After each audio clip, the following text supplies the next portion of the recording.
Sisimeli, muiseko sisimeli. Ndakandiri kuti munoziva sisimeli zvakaitika ndezvekuti murungu wangu mukomana aishanda mugadheni akafa. Mukomana anoshanda mugadheni afa kudaro. Ndobva vatonditi zvino hauna munhu here unoziva anoda basa anoshanda mugadheni.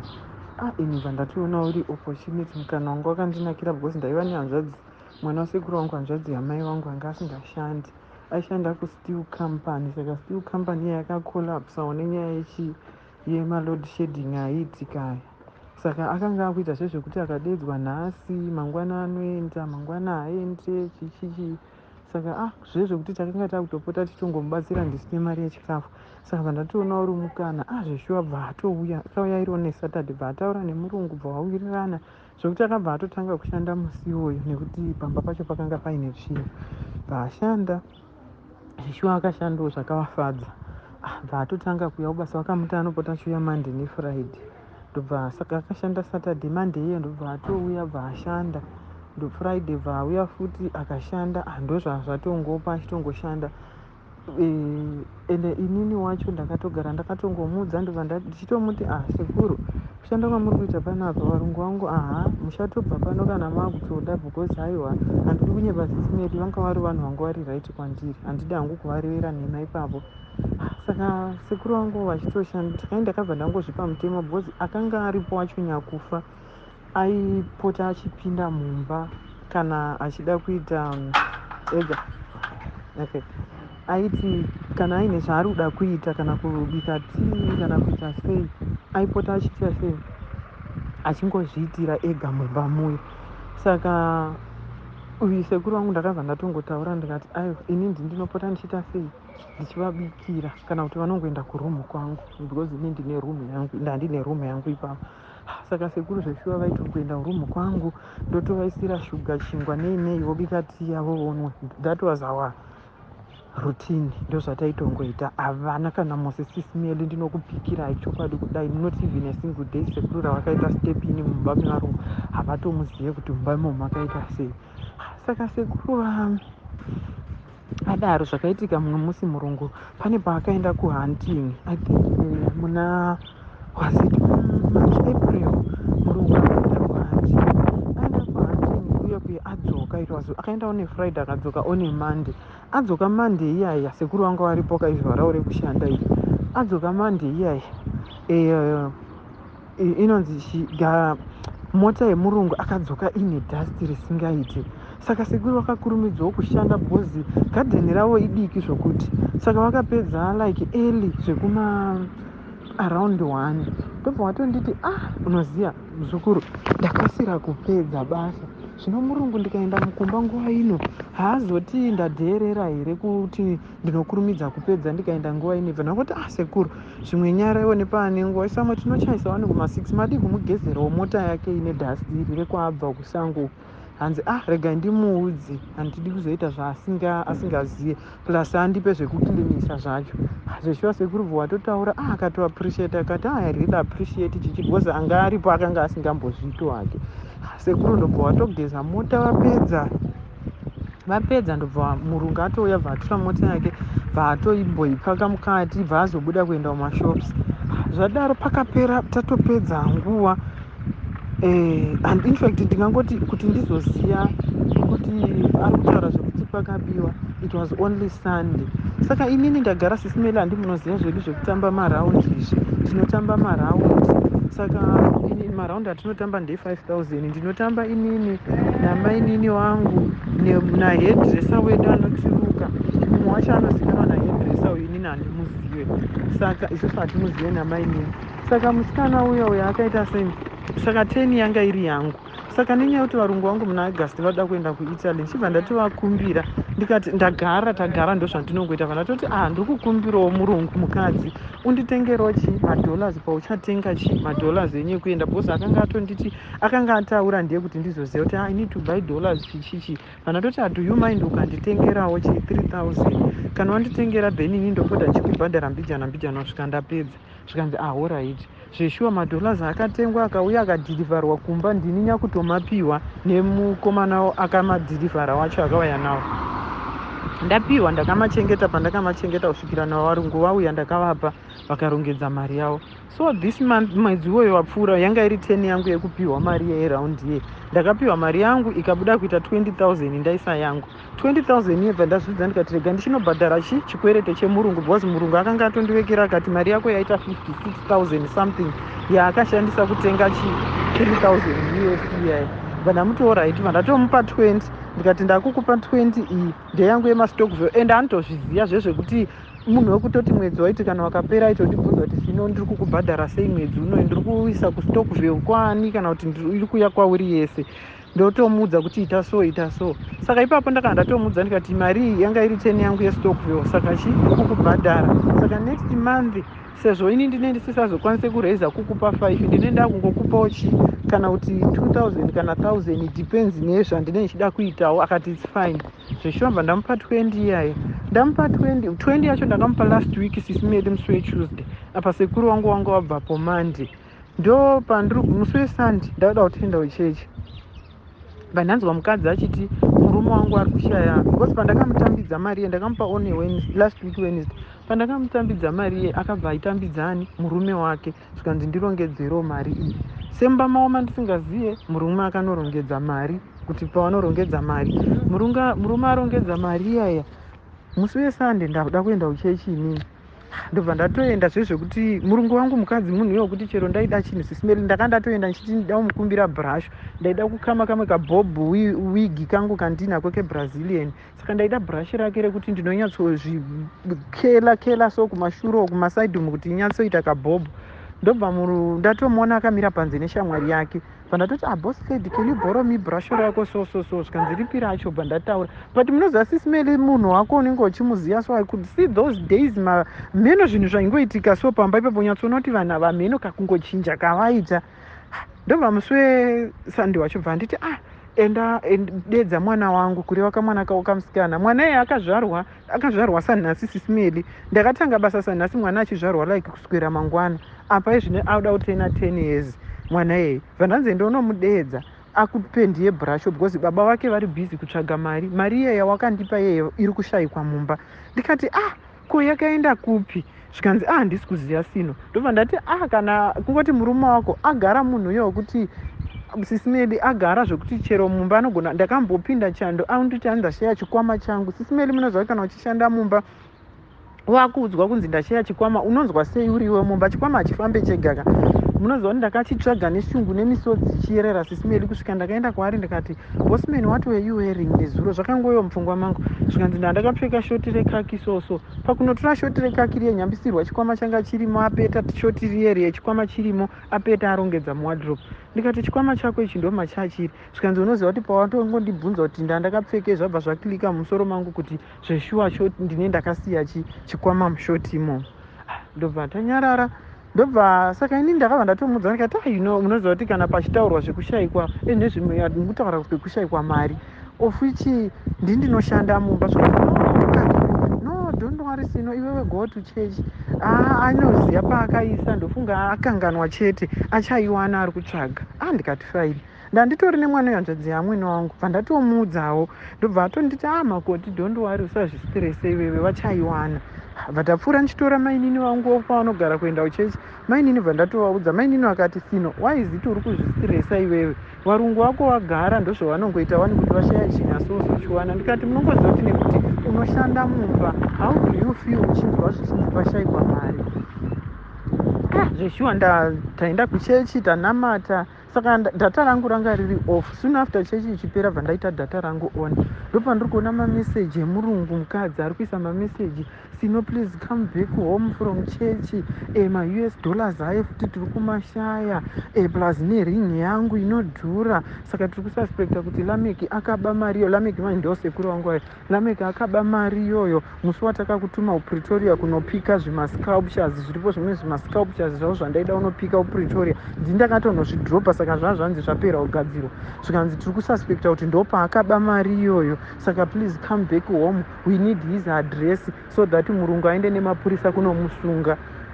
Munoziva kuti ndakashama so sisimeli, bva ndangoti kuna mainini wangu navo vandandinawo, naimi ndiverengerewo mameseji aya.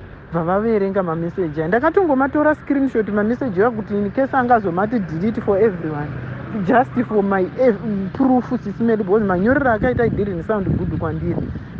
Ndakangokwanisa kumupindura kuti I'm on my way, vapindura nzi please drive safely. Ndasvika kumba sisimeli I was shaking, I was wearing heels but ndakadzibvisa ndikapinda mumba ndine kutsoka. Ndikati kochi zvikanzi tiri kushaya mari.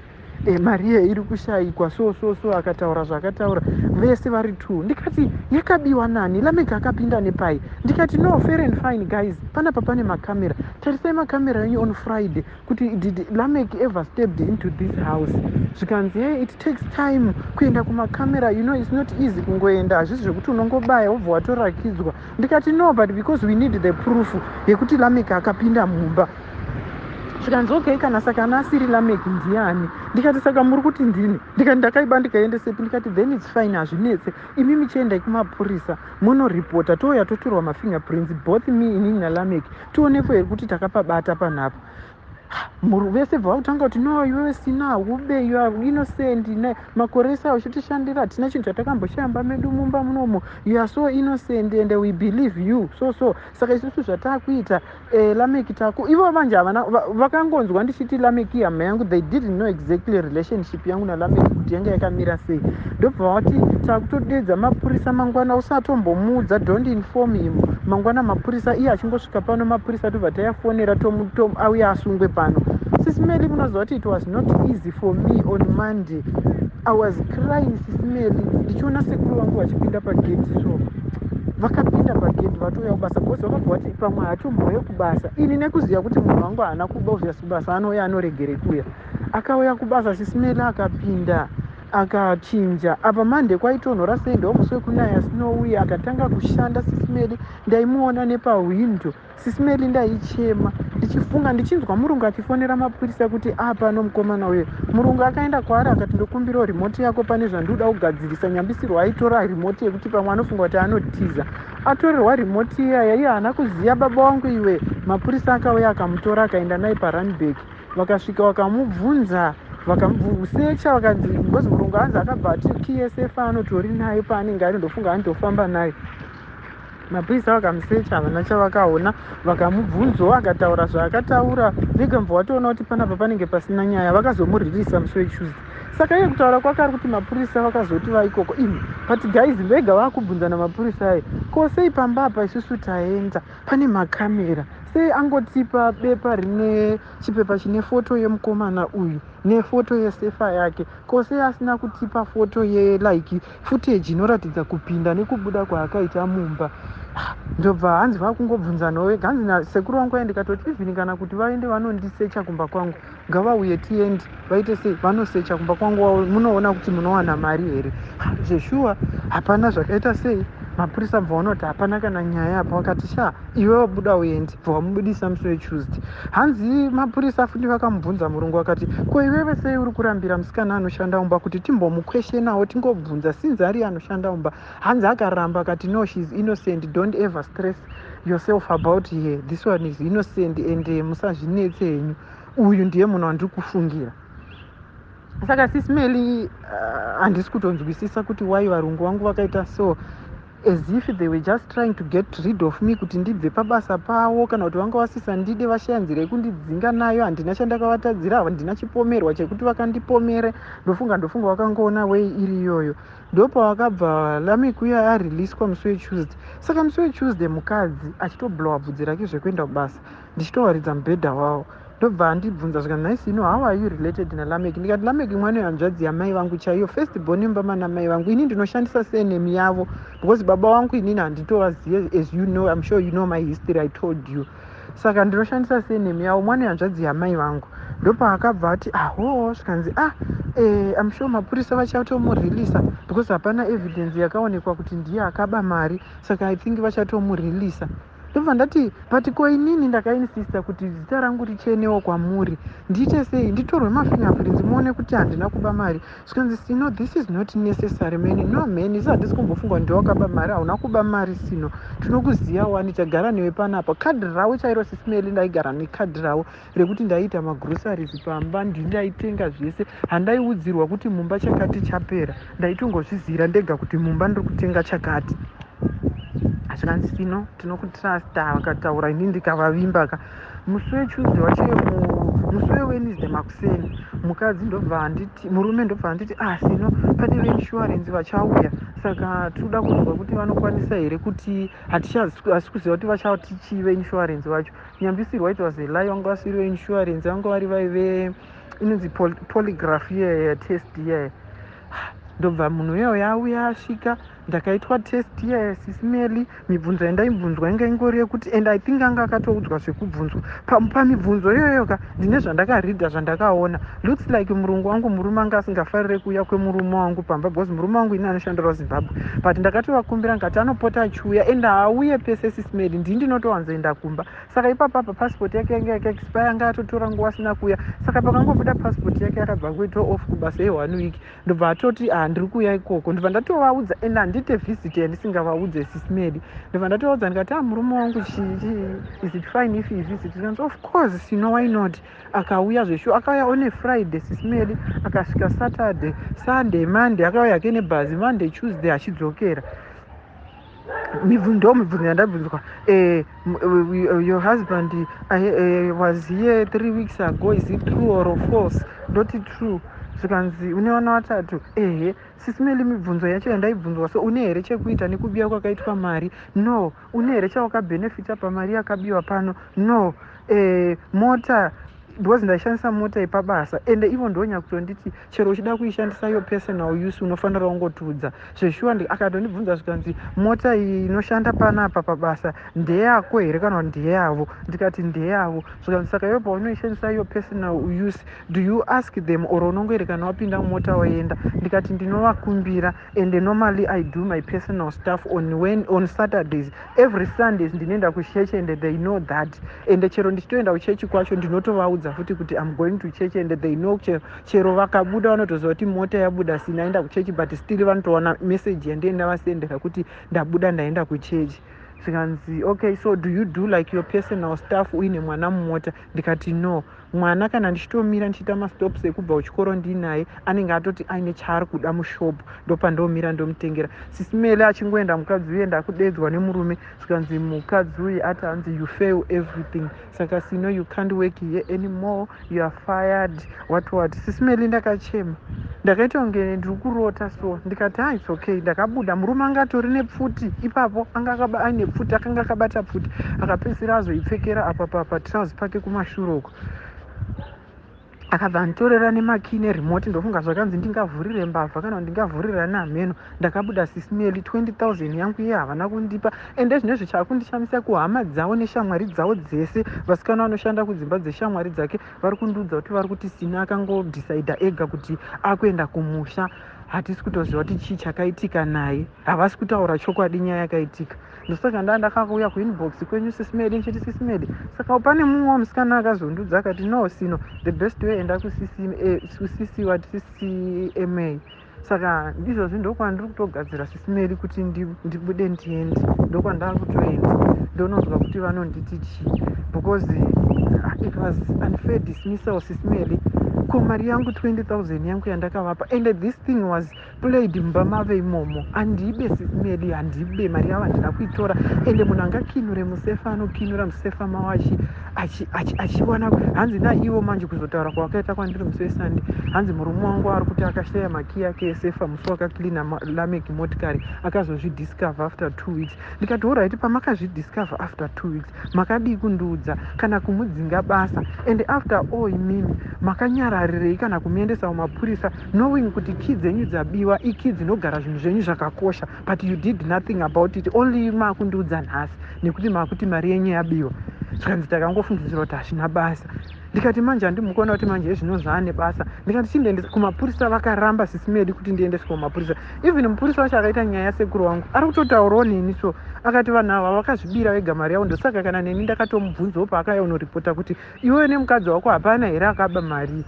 Saka regai ndiende sismeli, I'll let you know kuti ndinenda famba sei, because ndanzwa kuti ikoko ukaenda vanogona kuzokupa 2 to 3 weeks yekuzodzoka here. Saka ndikaenda ndikanzwa zvikafamba mushe nhasi, then I might go home for a while just to breathe, then I'll come back.